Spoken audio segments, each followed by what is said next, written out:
Hello, good morning, and welcome into First Take. You are halfway through the week. It is Hump Day. Skip Bayless and Molly Karam here with you in Bristol. Stephen A. joins us from San Francisco. Gentlemen, what's the good word? What's going on? How y'all doing? The Golden Gate behind you. I like that. San Francisco? What? Worldwide, Stephen A. Well, my services were requested, Skip. I'm out here hosting an event tonight in Walnut Creek with the great Joe Montana. Well, say hello for me, if you would, to the greatest quarterback who ever played. I will make sure I do that. Yes, sir. Big time over here. Yeah. We appreciate it. We've got a lot to get into today, some really hot topics. Coming up, why does Floyd Mayweather always have to defend his greatness? We'll share his latest comments and if they're necessary. Plus, by now, most of you have seen the high school football players who targeted a ref. But now we have new information, and there's a whole other angle of this. We want to get you guys up to speed and to react. But first, we kick things off with Brandon Marshall, who on Showtime's Inside the NFL last night, and the topic of conversation was Deflategate in the battle between Tom Brady and the NFL. Here's what Marshall had to say. I think that there's three different types of players' view in this thing. Number one is the fighter. I think there's guys that's in the fight with Tom. The second is cowards. I call them cowards. That's the guys that are afraid to face Tom Brady. They want him suspended. I don't believe in that. And the last type is the race card. There are a lot of players out there that believe that white players, specifically at the quarterback position, are treated differently. It's not just African American players. I've had this conversation with Caucasian players as well. The most important part of this whole discussion is for the process for the players. They just want the process to be fair and right. They just want to get it right. Marshall never holds back, Stephen A. What's your reaction to those comments? My reaction to it is that I think it's unfortunate. And the reason I think it's unfortunate has nothing to do with the veracity of his comments. He certainly makes sense, and he's absolutely right when he talks about the fact that there are a plethora of African Americans within the sport of football and those connected to players playing in the National Football League who happen to be black that absolutely positively feel that way. But that's just a microcosm of society. I mean, who you tell me you go on the streets anywhere in the United States of America and you locate a black man that does not believe that the rules are applicable in a different fashion to him compared to that of a white male. I'm trying to tell you, you'll be hard-pressed to find one. That's just not reality. Everyone recognizes in the United States of America, particularly when it comes to white male, that there's a different standard upon which they're held. So when you look at it from the perspective of what what Brandon Marshall is saying, from a macro perspective, he's absolutely right. But Skip Bayless, the reason why I would label it unfortunate is because at the end of the day, if you're working there for Showtime, if you are a football player within the National Football League and you happen to be black and you use the Tom Brady analogy to bring up racial disparity, it simply doesn't hold water. And these are the kind of things that hurt us in terms of addressing the issue of inequitable treatment because it simply makes no sense and it doesn't hold water. When you look at Tom Brady, you're talking about an individual that is being pursued by Roger Goodell in terms of a suspension because of deflated footballs. Well, guess what? When you think about the black males that have gotten in trouble with Roger Goodell, domestic violence, domestic, assault, weed all the time, smoking weed, getting suspended for those transgressions, what have you. Deflated footballs are simply not comparable to that. Now, I do understand that Brandon Marshall didn't mean to bring attention to Deflategate and compare it to what he was alluding to in terms of bringing those comparisons into the equation. But the fact of the matter is, if you're somebody not just outside of the black community, but inside the black community, when you hear his statements, ultimately you're going to compare Tom Brady and the issue of deflated footballs to some of the transgressions some of these black players have found themselves in. And there is simply no comparison. Deflated footballs or not, Tom Brady has been a model citizen. He has been an ambassador for the National Football League. His integrity, the way that he lives his life in terms of his quality of life, how he conducts himself as a law-abiding citizen, he doesn't even belong in the same sentence as the Ray Rices of the world, the Greg Hardys of the world, and others. He simply has no place being drawn, having his name thrown in there. and by Brandon Marshall making the statement that he made. Although from a societal perspective, there isn't a black person worth their salt that can even remotely deny the veracity of his comments, this was a bad example to use it from.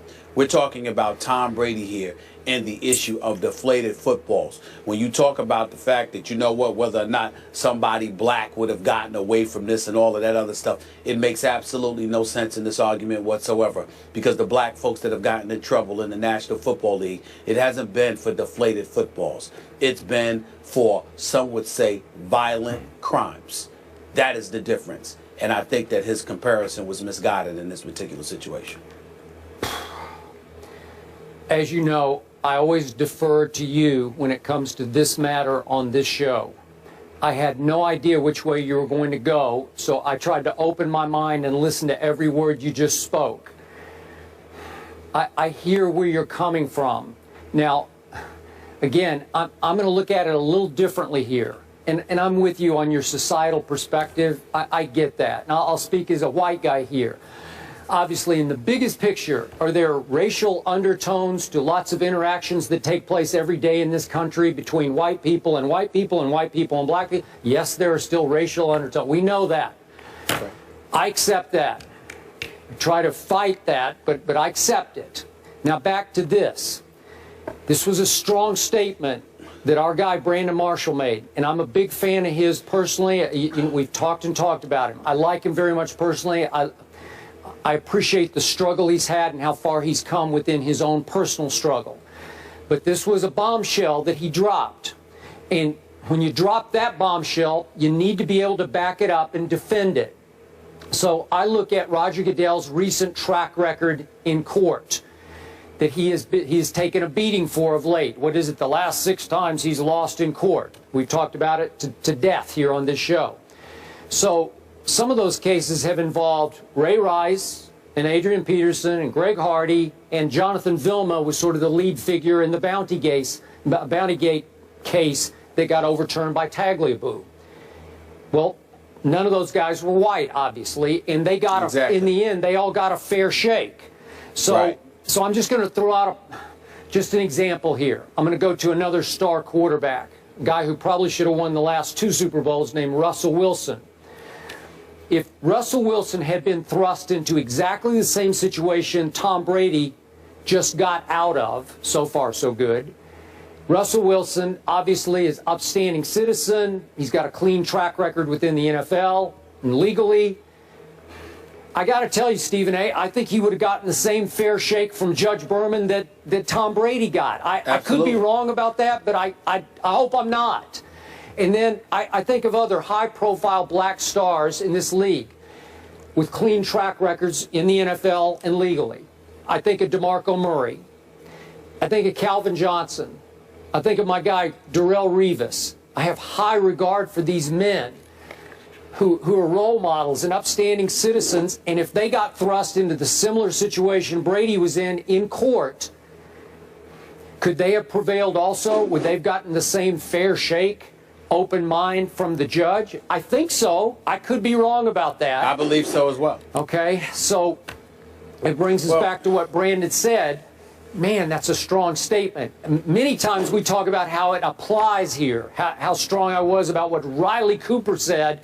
He should have been cut the next day for what he... That's a whole different situation than the one that's operating here. Well, allow me to interject. Okay. First of all, if I wasn't clear, I apologize, because I agree with every single word that you just said. We have no disagreement. As a matter of fact, that's the point that I ultimately was trying to elocute. The fact is that Roger Goodell has gone after white players. He's gone after black players. When he suspended Sean Payton for the year as the head coach for the New Orleans Saints, last time I checked, he wasn't black. When he suspended Greg Williams indefinitely, the defensive coordinator in Bountygate, last time I checked, he was not black. When you see them sitting there going after the New England Patriots, Robert Kraft, his friend, Bill Belichick, the confiscation of a 1st and 4th round pick, those are not black individuals that represent the face of the New England Patriots franchise, and certainly has he been in tireless pursuit of Tom Brady. Tom Brady doesn't happen to be black as well.